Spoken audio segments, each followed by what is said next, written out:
Okay, as promised, here's question 3 from the assessment. So we had a ladder, rough ground, smooth wall, person halfway up, ladder itself was uniform. So here's the forces. So we've got a reaction force at the ground, which I'm calling R, a reaction force from the wall, perpendicular to the wall, not to the ladder, calling that W. Got the weight of the woman and the weight of the ladder. And then I've added in the angles involved in that situation. So this angle at the bottom is alpha. So that means that angle there is alpha, which means this angle here, this one here, is not alpha. Now normally I would use work that angle out by doing 90 take away alpha, but of course we can't. So I know in this situation I'm going to have to use sine rather than cos when I'm resolving the effect of that force perpendicular to the ladder. And these two forces, these two angles here are also alpha. That's just using triangles because this angle here is 90 minus alpha. We're also told that tan alpha is 4/3. So we can use the identities to work that one out. I did say in mechanics you're probably okay to do shift tan and then sine of the angle you get, but because it's acute, we could say, well, this is an example of a triangle with an acute angle and a tan of 4/3. Tan is opposite over adjacent, so a simple bit of Pythagoras gives me the hypotenuse, so I can work out sine and cos that way, and that's probably the most elegant way. Right, so I have resolved horizontally. The only two forces acting horizontally are friction, which is resisting the way the ladder wants to slide, and that's the only place we see friction in this diagram, and that's equal to the only other force going horizontally, which is the reaction force at the wall. So those two forces are the same. If we then resolve vertically, we've got this force going directly up, the reaction at the base, and we've got the two weights, the woman and the ladder itself, coming down. So this force, R, is equal to 78G. But we also know that the limiting value of friction, the maximum it will be before the ladder slips away, is mu times R. And we're told that the ladder is on that point of slipping. So we know that friction's at its maximum value, so this is the key formula. Right, I've then taken moments about A. Why did I choose A? Well, there's a lot going on at A, and taking moments at A means I can ignore all those forces. So I've only got 3 forces to consider. I've got the two weights, and they're pulling the ladder in a clockwise direction. And I've got the reaction force, and that's pulling the ladder in an anti-clockwise direction.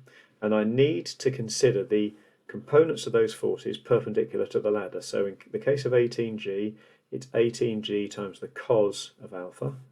In the case of the woman, it's 60G times the cos of alpha. And in the case of the reaction force, it's W. Don't know this angle, so I do sine of alpha, W sine alpha. Got to remember the distances as well, because the moment is force times distance. So I've got 18G times cos alpha times 2.5, 60G times cos alpha times 3, those are the two clockwise ones, and then W times sine alpha times 5. And then I can, because I know everything there apart from W, I can work out W. At the beginning we said that F was the same as W, so that means that F is the same. R we worked out here was 78G, and we've got this formula here. F is mu R, so that means I can work out the value of mu, 0.433. Easy peasy.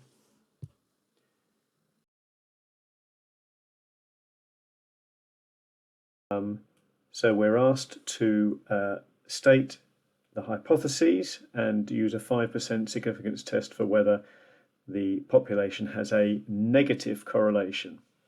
So we always need to state clearly null hypothesis, rho, which is the population correlation coefficient, rather than R, which is the sample one.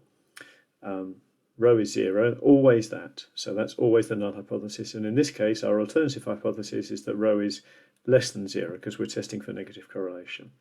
So when we look up a critical value, and we've got 8 values in our sample, and we're looking at the 5% significance level, we get 0.6215. But because we're testing for negative correlation, we actually use minus 0.6215 as our critical value.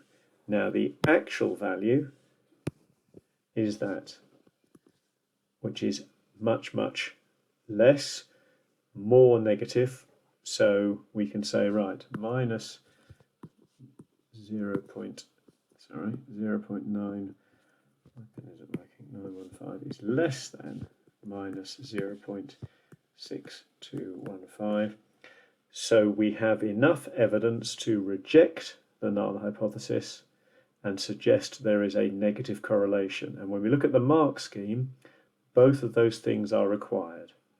We have enough evidence to reject the null hypothesis and suggest there is a negative correlation. Some of you did this with modular signs, which is absolutely fine.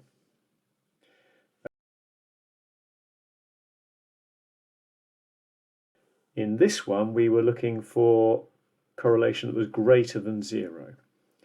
So our null hypothesis is still that that rho is 0, but the alternative hypothesis is that rho is greater than 1. And this time we look up a critical value. 24 was our sample size, and we get 0.3438, which we are going to keep as positive because we're testing for positive correlation.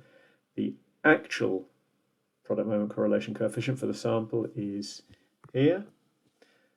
And so because 0.446 is greater than 0.3438, here we go again, we have enough evidence to reject the null hypothesis and suggest that there is a positive correlation, both things needed. Just going on to the coding bit. So when we code the data, logging both axes, we get a much stronger correlation. So that suggests that that's a sensible thing to do. And you remember, when we log the axes, it's one of two situations. It's either a power relationship or an exponential relationship. So you have to look in the question to see which one it is, because I can never remember which is which. And so they tell us that it's one of these. So I would always do the thing that we've talked about, where we start with that, log both sides, and then use the log rules, and you get to here, which is effectively our y equals mx plus c statement. So plus c, the y-intercept, is this value, and the gradient is this value. And that's because in this case they replace c, we're told up here, they replace log y with c and log x with m.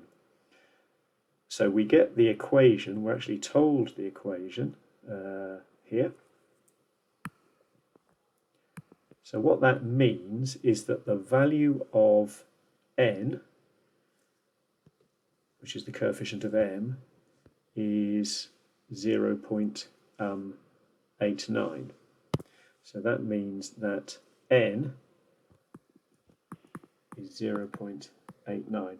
That's the gradient of the line of best fit, and it tells us the power back in the original equation. So we're going to write that original equation in a minute. This value here, log A, is minus 1.82. So log A is minus 1.82. So that means that A is 10 to the power of 1.82, because if you want to undo log logging, log to the base 10, you do 10 to the power of.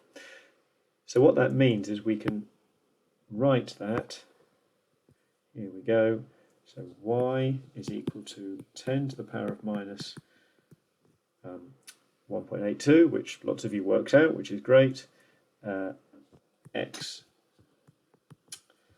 to the power of 0.89. And that was the final answer that they were after in that question.